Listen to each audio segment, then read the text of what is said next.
Good evening and welcome everyone. My name is Valentina Caruso, Innovation in Strategy Expert at Opino, and it is a great pleasure for me to be moderating this session and to be introducing you to Huawei Tech Arena Italy 2025. A call for ideas dedicated to outstanding and brilliant young talents from both Italy and across the whole Europe. This initiative aims, of course, to strengthen connections between students, professors, and let's say all the most important stakeholders within universities with Huawei by providing engaging tech challenges on one side, and of course on the other side by fostering meaningful community building. The idea has the goal of fostering innovation, provide support for the development of important the support for the development of brilliant projects, of course, build a vibrant network of young talents and researchers, and learn, of course, from industry experts. All of this also by providing exciting and important opportunities, such as, for example, internships and, of course, awards. The whole journey will culminate with a final event, which is going to take place in Milan at Huawei Research Center on the 3rd of December, where only the 20 top finalists of the candidates that will be applying to the Huawei Tech Arena will be pitching their project, their idea, and what they've done, what they've been working so far in front of a panel of jurors made of Huawei executives. And of course, on the same occasion, we will also hold an award ceremony to provide prizes to the three winners. Okay, so guys, participating is very, very easy. We made it very, very straightforward. If you want to do it, you just have to connect to our website to complete the registration form, which is present at the very bottom of the of the landing page that we've used that we devoted for the call for ideas, and to state whether you want to participate either individually or in team of up to 3 people. Don't worry if you don't have a description of your project idea or a summary of project idea yet, as it is not mandatory at this stage. But in order to reserve your spot, do it before the 26th of October, which is the registration application deadline. Okay. After your registration is complete, you just need to, of course, work on your projects. We'll have several different milestones in which we're also going to have some workshops to help you develop your project correctly. And you will have the opportunity, of course, to submit the project for correct application by the 10th of November. Of course, I will be delving a little bit into the more technical side of all of this. And of course, I want to provide you also with more information in order to apply correctly later on during this session. Before, of course, presenting you the other people and the mentors that will be together with me during this session, I just want to delve a little bit on the general topic for this year, which is next generation RF technology for wireless communication. This general topic branches out into 3 different challenge options that you, of course, can choose. The first one is electromagnetic sensing solutions and technological innovations for low altitude economy. Topic number 2 is technological innovation of low orbit satellite communication network. And last but not least, topic number 3 is AI-based RF and antenna design. Of course, as I said before, this evening I'm not alone, but I'm also delighted to be joined on stage by our 3 mentors, all Huawei experts that you will see during also the workshop that we'll be holding all together, who are Damiano Badini, Michelangelo Ricciulli, and last but not least, Federico Puggelli, that will join me on stage. So, the first thing that we want to do, that we're going to do together, is of course to delve into the 3 different challenges, okay? Because as I've said, we got a very general broad topic that then branches out into these 3 different challenges. The first challenge is electromagnetic sensing solution and technological innovation for low altitude economy. And for this, I want to call Damiano Badini, to provide some more detail about this challenge. So Damiano, the stage is yours. Feel free to add some more details and tips about this challenge. Thank you for the introduction, Valentina. So hi everyone, I'm Damiano Badini. I'm a wireless system engineer in the research center of Huawei Milan. And this challenge is about low altitude economy, and in particular, what we are looking at is the UAV sensing. This kind of technology is becoming more and more popular, but it all started a few years ago. I remember back in 2021, we made the first Isaac test, in which we used a base station designed to make 5G communication for sensing cars at the beginning. And then more recently, we have tried many other applications, for example, infrastructure monitoring, weather monitoring, intrusion monitoring over railroads and other kind of industrial sites. But among these, the most, let's say, the most mature from the business perspective is for sure the drone delivery, which is actually experiencing quite a lot of interest in China, for example. We have different trials in Shenzhen, and in Beijing there are tourists receiving goods directly on the Great Wall. Amazon has its own service in the United States. Even in Europe, we start to see some startups providing delivery of different kind of items using UAV and other kind of not let's say of vehicles that are not driven by humans. Now, all of this can be sustained for now, where now we have just a few trials or some small scale commercial examples of this. But in a few years, we expect, and we are not the only ones. Actually, the market trend is clear. We expect this business to explode, and the current technology is not ready to sustain the large scale deployment of this kind of technologies. So, in order to cope with a large scale, let's say, deployment, where for deployment I mean having hundreds or thousands of drones passing in our cities and requiring permanent connection and localization with high precision. So to do this, we need to improve our technology. And that's why we need your help. That's why we decided to start the Tech Arena of this year with this first topic. Okay, thank you, Damiano. Thank you. It was great. Now I would like to ask Michelangelo to delve us a little bit about the second topic, which is technological innovation on low orbit satellite communication network. Michelangelo, the stage is yours. Okay, thanks. So, hello everyone. I'm Michelangelo Ricciulli, and I work here in Milan for Huawei as an algorithm design engineer. And so let's introduce a little bit why it's important, this topic for us. The demand for more bandwidth, more speed, and the connection is always increasing. As you know, we have smartphone with a lot of functions that can do basically anything. And we need to be connected always and everywhere. So terrestrial networks, the networks that are currently deployed, for example, for 5G, could not satisfy this demand without the help of a non-terrestrial network. That is, networks that are developed in, for example, satellites with a low Earth orbit satellite, or even a geo satellite, so even higher on the, or HEO satellite. So there are a lot of options, but we will focus on the first layer of satellite technologies, that is the LEO. Why?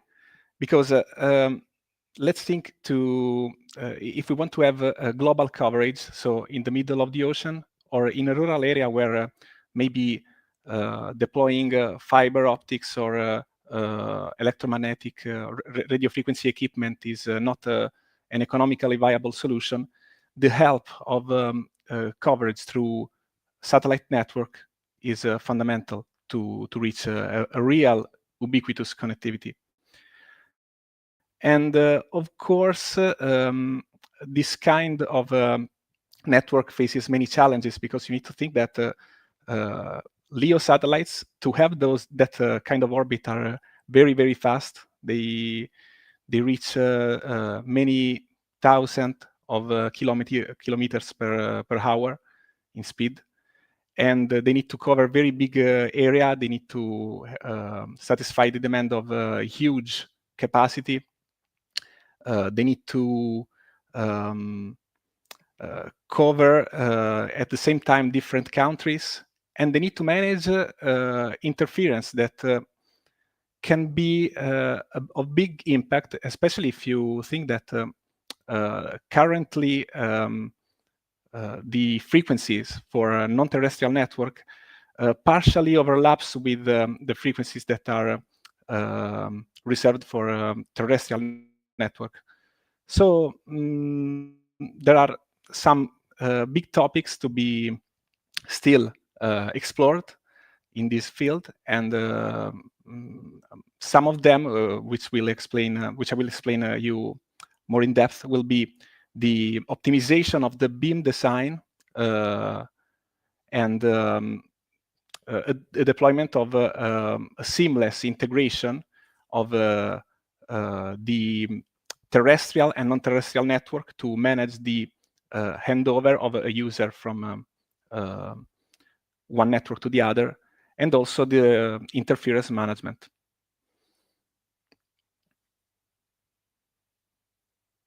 Okay, thank you. Thank you, Michelangelo. Thank you.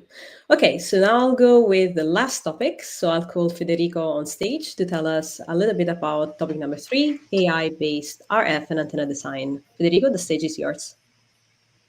Thank you very much for the introduction. First of all, hello to everyone. I'm Federico Puggelli. I'm Principal Assistant Engineer at Huawei Research Center in Milan. So as we all know, AI is the topic of the moment, so no wonder that we are trying to integrate this into RF and antenna design.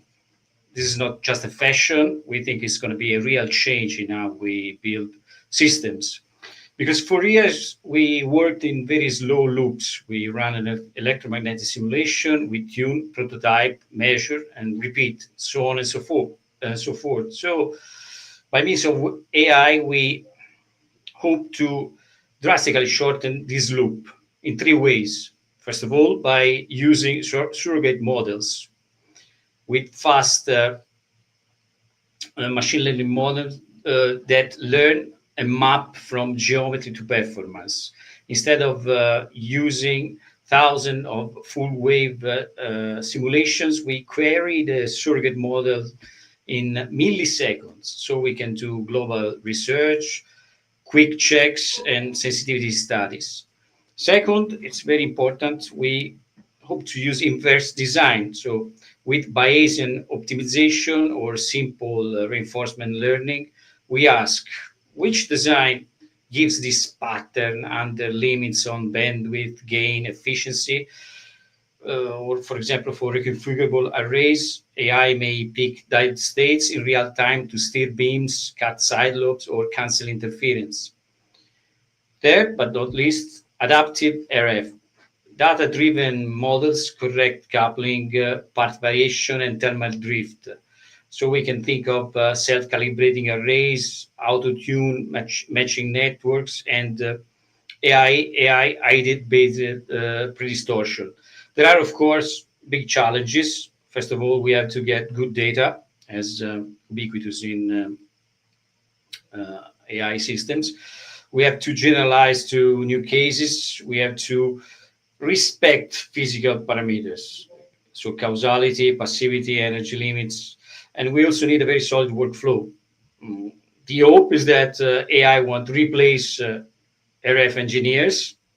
It amplifies them, hopefully, and it can help us to explore more design and reach better results and faster for 5G, 6G, radar, IoT, and so on and so forth. Okay, thank you, Federico. Great, thank you. So now that we have an understanding, a general understanding of the topics, let's explain also what is expected of the submitted project. This is probably one of the questions that might pop up in the attendees' minds. So I call again the mentors on stage, and I want to ask them, can you give us some examples? Maybe Damiano can go first, just like before. Michelangelo can come second, and then Federico can come third.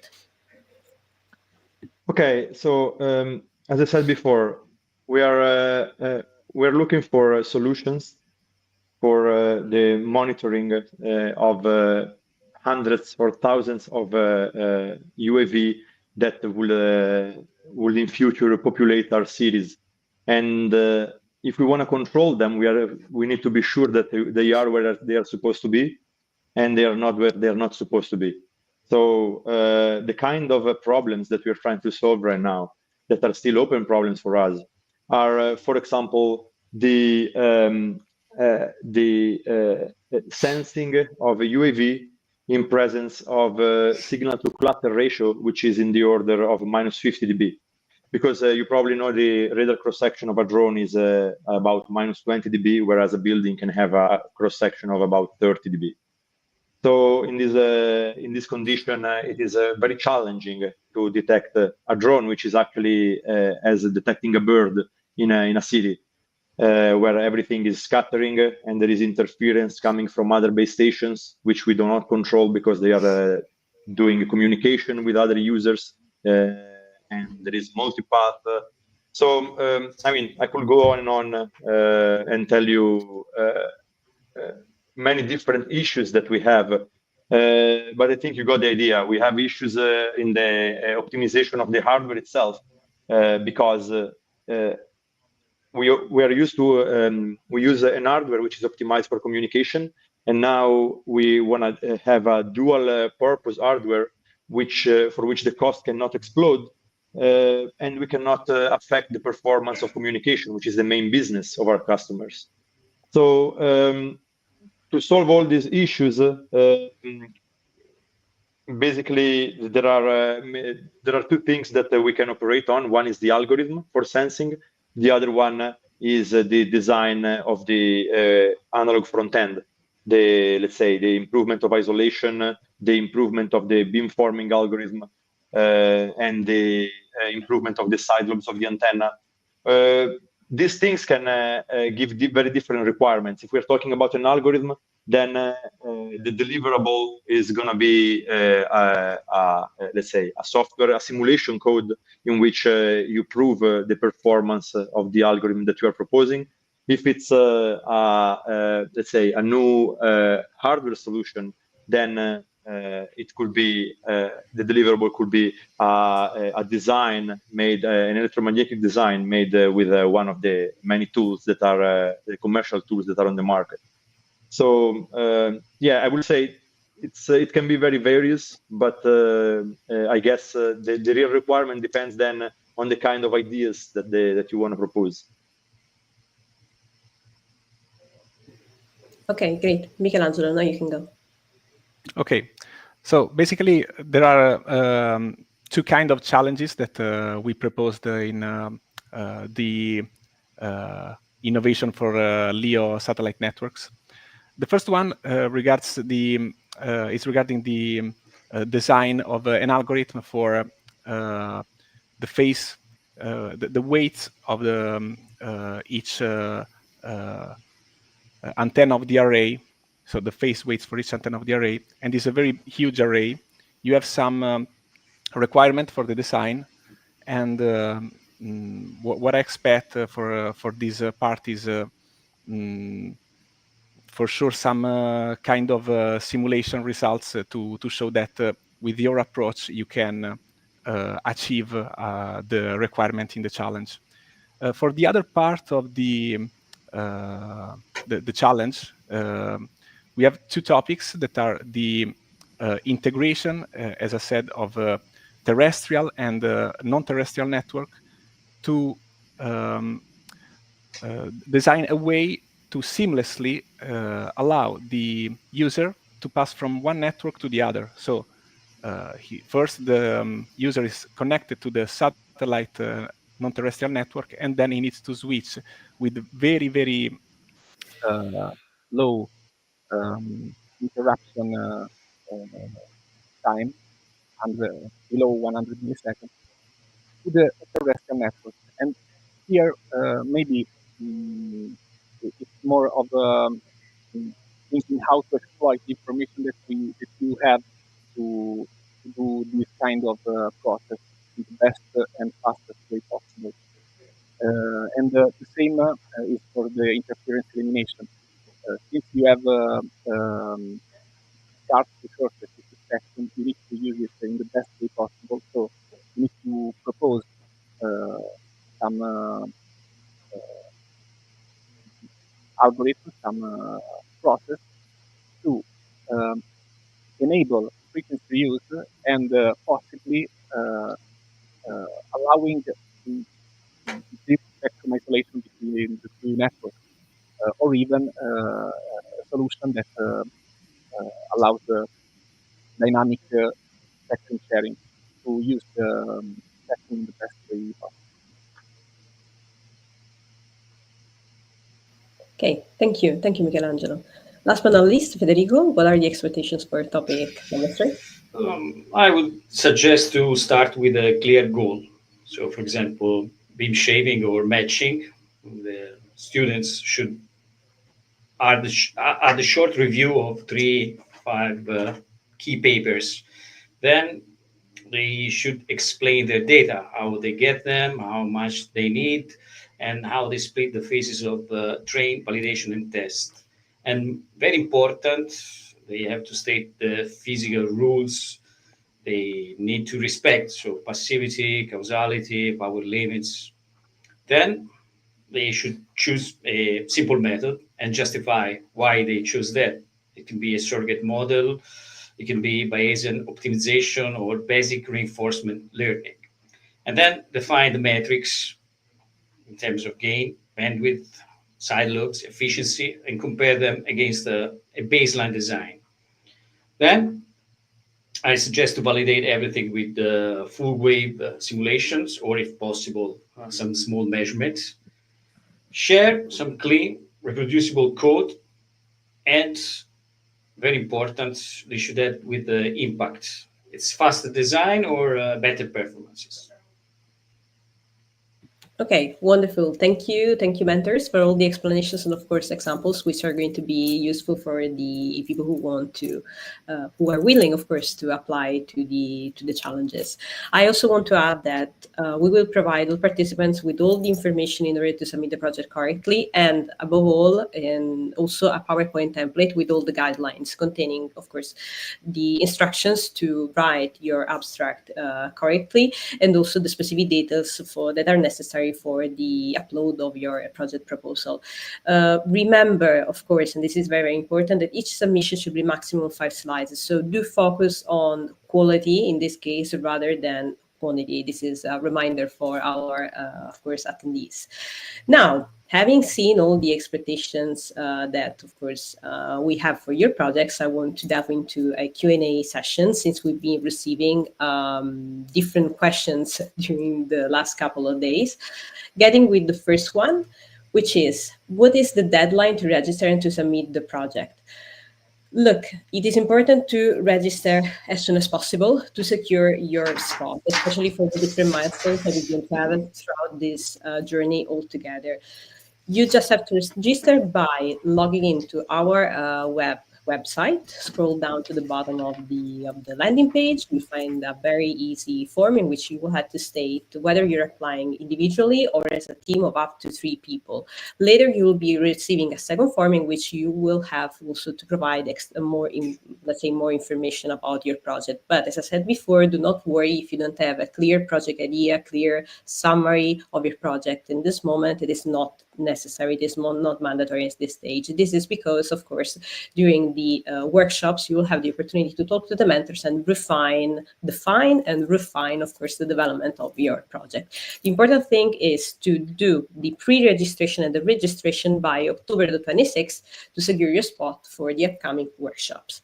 Then, between this deadline and, let's say, the final event, which is going to take place in December, there is also the project submission deadline, which is the 10th of November. That means preparing your project, defining your project, having the final version after the workshops, and submitting it, okay, for the final evaluation. Then, question number 2, what are the benefits of the workshops and one-to-one mentorships, and what are the dates? See the workshops and the mentorship sessions as a support that we want to provide you in order to define and develop your projects correctly. We're going to have 2 different workshops. The first one is going to take place on the 27th of October from 4 to 6. And of course, the mentors that are here on stage with me will be participating because it is mostly focused on the technical side of your project. We're going to have one first hour from 4 to 5 focused on the workshop itself, and then a second hour from 5 to 6 in which there are going to be mentorship sessions at the table. The workshop will be, of course, held on a specific platform, on the Huawei Tech Arena platform, Italy, that we will be providing, of course, to you. The second workshop, instead, is focused on pitch training. And in this case, the mentor who will be providing the workshop is going to be Andrea Slaviero, currently Innovation and Strategy Expert at Opinno. The format of the workshop is going to be the same. So 2 hours in which the first hour is going to be the workshop itself, and then the second hour is going to be the mentorship part. Okay, so this is about the workshop. One thing that I want to actually add is that, of course, this session, in case some people maybe have had some technical problems, some audio problems, so on and so forth, will be recorded and will be shared later on. So, guys, if you couldn't attend the whole session and you want to wrap up something that has been said before, don't worry, we will be recording it, and of course, it's going to be shared with you later on in order to listen to that and to view that maybe later. Okay, so don't worry. Then, question number 3 about the final event. When will the final event be held? How many finalists will be selected? What prizes will be awarded? So the final event, just as I said, will be held in Milan at Huawei Research Center on the 3rd of December. Only the 20 top finalists will be invited to the event, and they will have to pitch their project in front of a panel of jurors. The jurors will be made up Huawei executives. So it is very important, of course, not to focus on the technological side and the technical side, but as I said, also do on the pitch training and the pitch and exposition part. Okay. So the awarded prizes will be 3 different awards. We're going to have 3,500 euros for the first place, 2,000 euros for the second place, and last but not least, 1,000 euros for the third place. Question number 4. If I'm not a student or PhD with a background in development or engineering, but I'm a PhD candidate with another background, for example, chemistry, with a project focused on photonic technology regarding the chemical field, can I submit my project? Yes, absolutely. We do encourage you to apply, as then the Huawei mentors will help you to develop your proposal, your project accordingly to the challenge, okay, that you will be, especially in your one-to-one mentorship. The important thing is that you are either a student, a fresh graduate, a PhD, or a postdoc currently enrolled or that graduated from an Italian or an European university. This is the only, let's say, requirement that we need from you, okay? Either Italian or European university. We cannot, unfortunately, accept students that do not fit with these requirements. So this is the only element you should be looking at when you're applying for the challenge.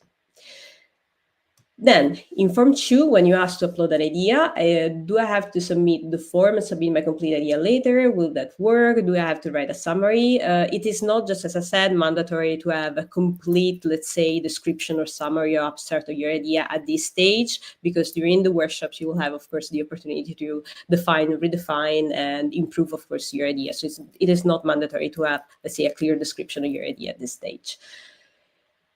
And then last question is mostly on the technical side, so I will have the mentors intervene. I just have one quick question. Will the final project consist of a working prototype with code, etc., or will it be more research oriented with the final output being a paper or presentation? So I asked the mentor to provide some details. Maybe Damiano, you can go.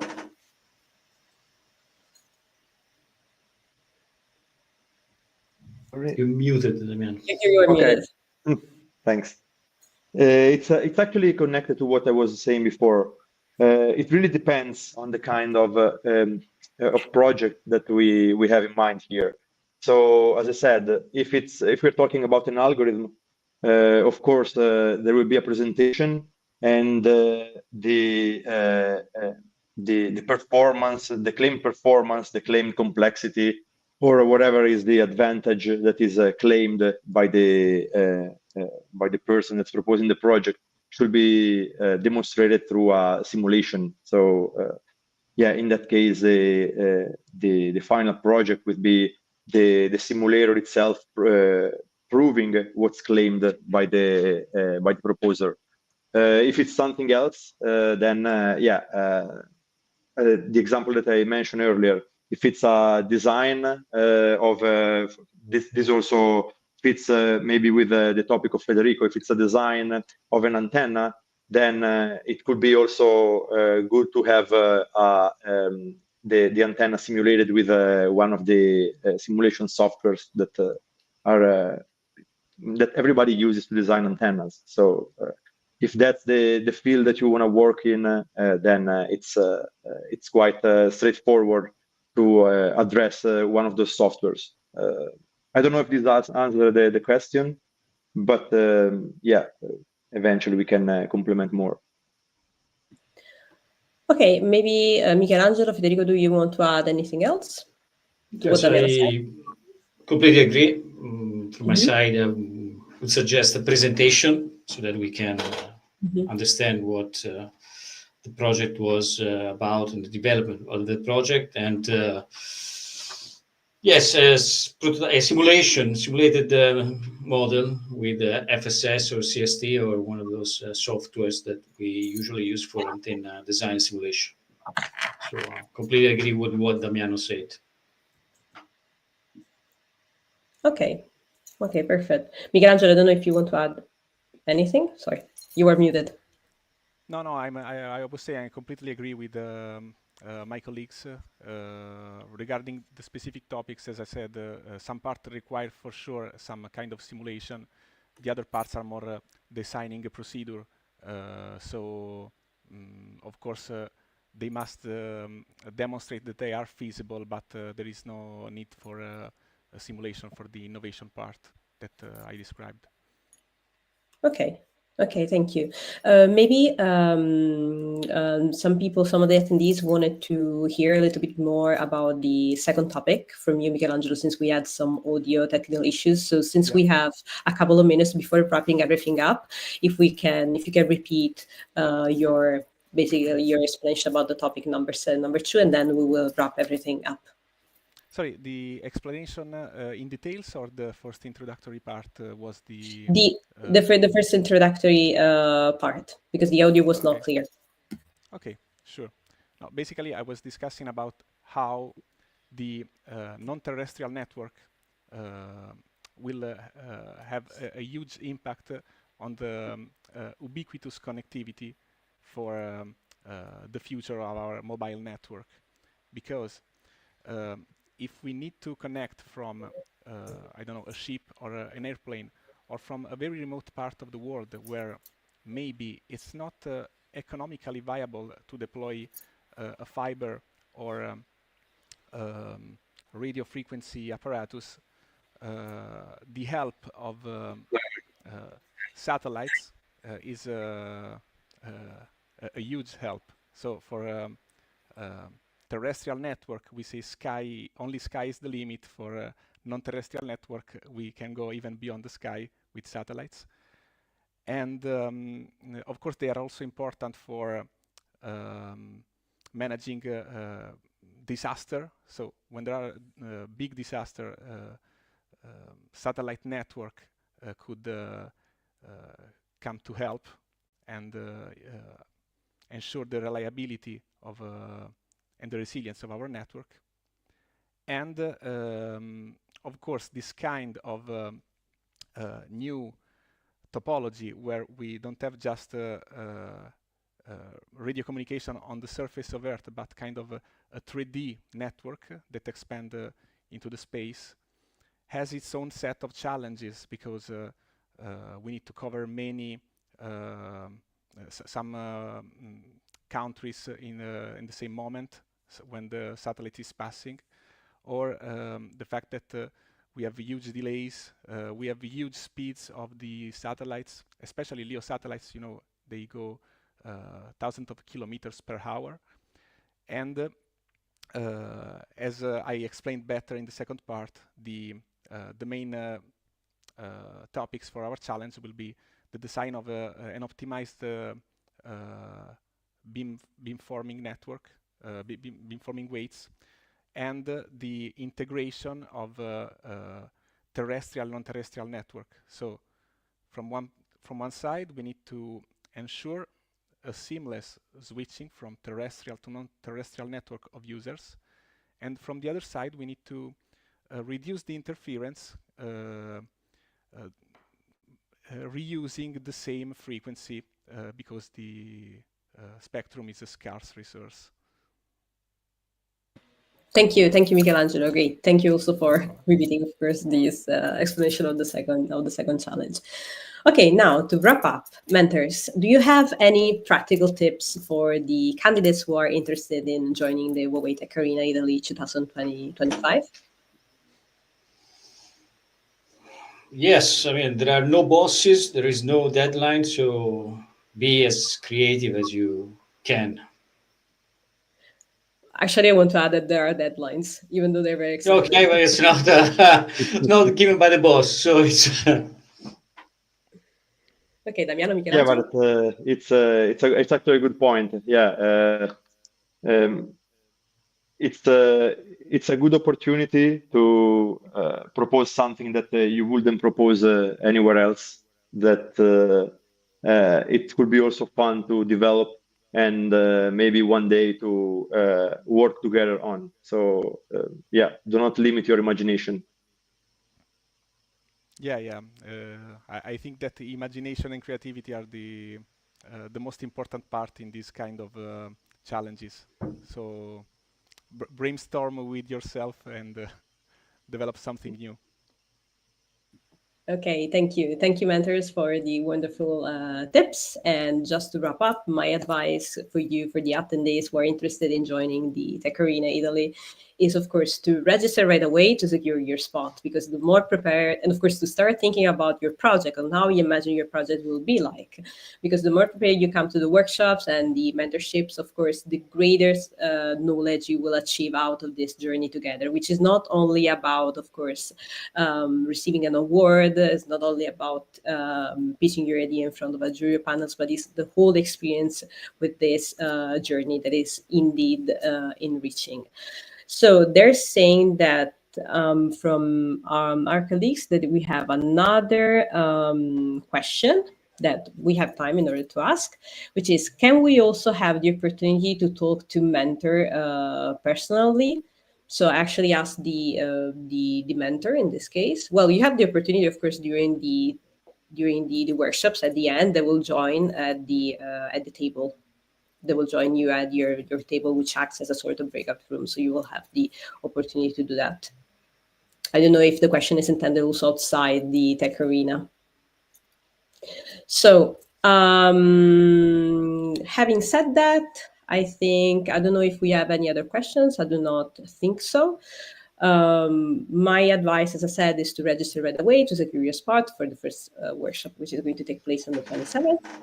And of course, in order to register, we will provide you with a QR code that is going to appear in a matter of seconds. There it is, close to me. So scan the QR code to see, to go, of course, to the landing page and to register right away. So, having said that, thank you, everyone. Thank you to the mentors who've been provided you with more details, more information about the challenges as well as the expectations, and of course, a big thank you to the attendees who have decided to join this first introductory session today. So, thank you, everyone, and see you on the Huawei Tech Arena Italy 2024 platform. Thank you. Thank you. Bye. Thank you very much. Thank you, Valentina. Bye-bye. Bye.